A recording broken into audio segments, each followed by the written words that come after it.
Good day everyone! So for today's video, isi-share ko lang po sa inyo yung aking experience as a solo traveler po. First time dito sa Bangkok.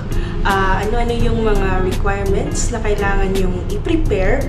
Of course, unang-una na dyan is passport. Second is yung boarding pass. Sa immigration, kailangan maipakita sa kanila yung boarding pass.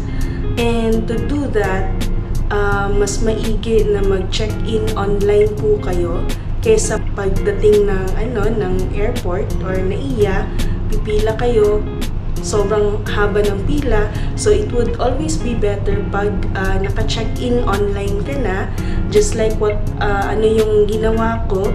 Dumiretso na ako sa immigration, pinakita ko yung passport, pinakita ko yung boarding pass. And then third is, kailangan din ng e-travel.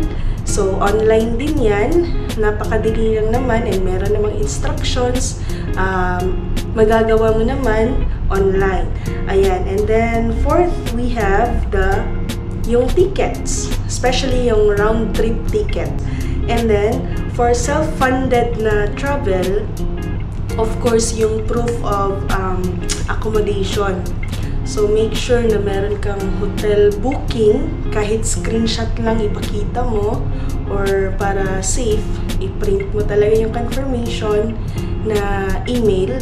And then, next is the proof of financial capacity. So, yung pinakita ko lang dito is the bank statement. Kung meron kang online banking, pwede din yun. So, just merong proof ba na may pumapasok na sa'yo, sahod or something like that, or kung magkano yung pera mo sa online banking. Hindi naman hinanap or hindi naman naghanap ng kung magkano yung pera na dala ko, hindi naman, more on sa bank statement lang talaga. And then another one, for government employees, you really need to give them your authority to travel.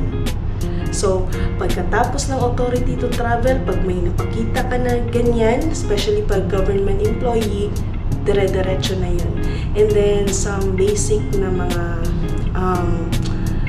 questions or interview questions. Actually, as per experience, yung question, unang-una dyan is, saan?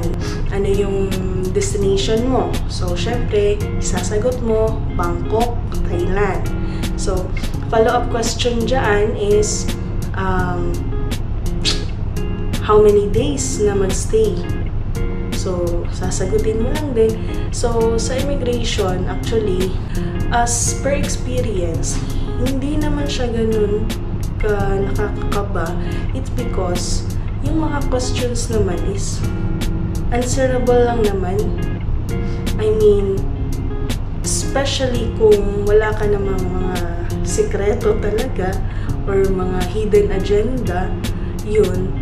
So, answerable lang siya. Mga basic questions lang siya. So, katulad sa akin, tinanong kung ano yung reason ko bakit ako pupunta ng Bangkok. So, since sinagot ko dyan is magta-travel vlog ako, so hiningan ako ng proof, or sabi ng immigration officer, sabi niya, patingin ng YouTube channel mo or Facebook. So, ayun, pagkalagpas mo dyan sa immigration checking, balik mo na yung watch mo, yung belt mo, and etc. And then you go ahead na sa gate number na assigned sa'yo para sa boarding. Dun ka tumambay para updated ka kung merong changes sa assigned gate number. And tuloy-tuloy na yon, boarding, and then flight. And pagkalapag mo ng Thailand, of course naman, una mong pupuntahan is again yung immigration for checking. And guess what? Napakadali lang ng checking for immigration dito sa Thailand. unlike sa Philippines na somehow maraming mga chine-check talaga. Anyway, para din naman sa safety natin yan. Okay, and then tip number 1, for money exchange. Sa airport, magpa-exchange ka lang ng enough lang para makabili ka ng SIM card, pambili ng pagkain kung baka magutom ka, and then pambayad mo ng ticket or pamasahe mo. Depende kung ano yung mode of transportation, but I highly recommend talaga na mag-tren. I-explore mo yung Rail Link, BTS, MRT, kasi fix yung price at the same time walang traffic. Also, dapat alam mo na yung address ng hotel kung saan ka magsistay para alam mo din kung ano yung pinakamalapit na BTS station or train station sa iyong hotel. For example, sa akin, ang pinakamalapit na BTS station is yung Victory Monument. However, hindi ako pwedeng mag-direct to Victory Monument. Instead, I have to change line kasi iba-iba yung ruta din ng tren. Tamang tanong-tanong na lang din kasi napaka-helpful din naman ng mga staff sa airport or sa mga train station. Now, itatap mo yung chip dyan para ma-open yung gate, and then tuloy-tuloy ka na dyan papunta sa baba kasi andun yung train station. So, mag-aantay ka doon. Actually, this is my first time na makapag-travel dito sa Bangkok, Thailand. And at the same time, itong mga BTS, MRT, Rail Link, first time ko din yan. So, tamang explore lang, tanong-tanong, observe sa paligid. This is really learning by doing, or something like experience is the best teacher nga talaga. So, this is already the station. Pumila ka dapat. And then, pag dumating na yung tren, wait until makalabas yung mga passengers bago tayo pumasok sa loob ng tren. So, bilis-bilisan lang natin ng konti kasi may time din yung tren. So, galing sa airport, punta muna tayo ng Payatay Station, and then mag-change line tayo kasi nga iba-iba din yung ruta ng tren.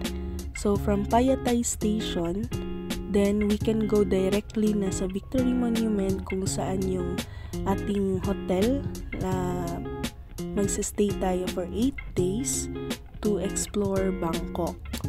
So, andito na nga tayo sa Payatay Station, and as you can observe, yung chip, ihuhulog mo na dyan to open the gate kasi one-time pass lang yon. Now, kung gusto mong kumuha ulit, you can go to the counter or maybe mag-explore ka na sa automated machine, or yung pinaka-i-recommend ko sa inyo is to get the rabbit card. Ayan. So, yung rabbit card, maglo-load ka na lang ng maglo-load dyan, but you have to pay 100 Thai baht for the rabbit card itself. Tapos, lalagyan mo na lang ng another amount para sa gagamitin mo na para pampamasahe sa mga BTS or sa mga tren. So, less hassle na kasi siya pag rabbit card yung ginamit mo kasi maglo-load ka na lang na maglo-load, and every time na itatap mo yung rabbit card, makikita mo naman yung remaining amount or remaining balance niya. So, pag nakita mo na medyo konti na lang, then mag-a-add ka na naman ng amount sa rabbit card. So, ito na yung rabbit card natin. Itatap natin yan ngayon dito to open the gate, and then you can go. So, marami namang mga signages, and at the same time, pwede kang magtanong sa mga guards and sa mga ibang staff dyan sa BTS station so that hindi ka talaga maliligaw kung saan ka papunta.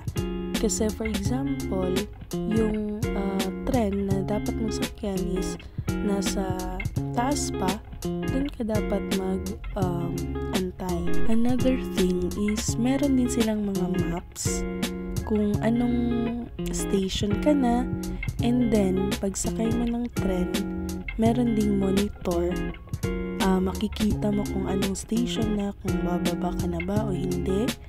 Aside sa monitor, meron ding announcements kung anong station na. So, hindi ka talaga maliligaw for as long as marunong kang magbasa and makinig sa mga announcements. So, ayan, we're going na to Victory Monument Station galing sa Payatay Station. So, not bad for a first-timer na nag-explore pa lang. First time natin sa Bangkok, solo pa tayo. In fairness, hindi naman tayo naligaw. Success, we're here now!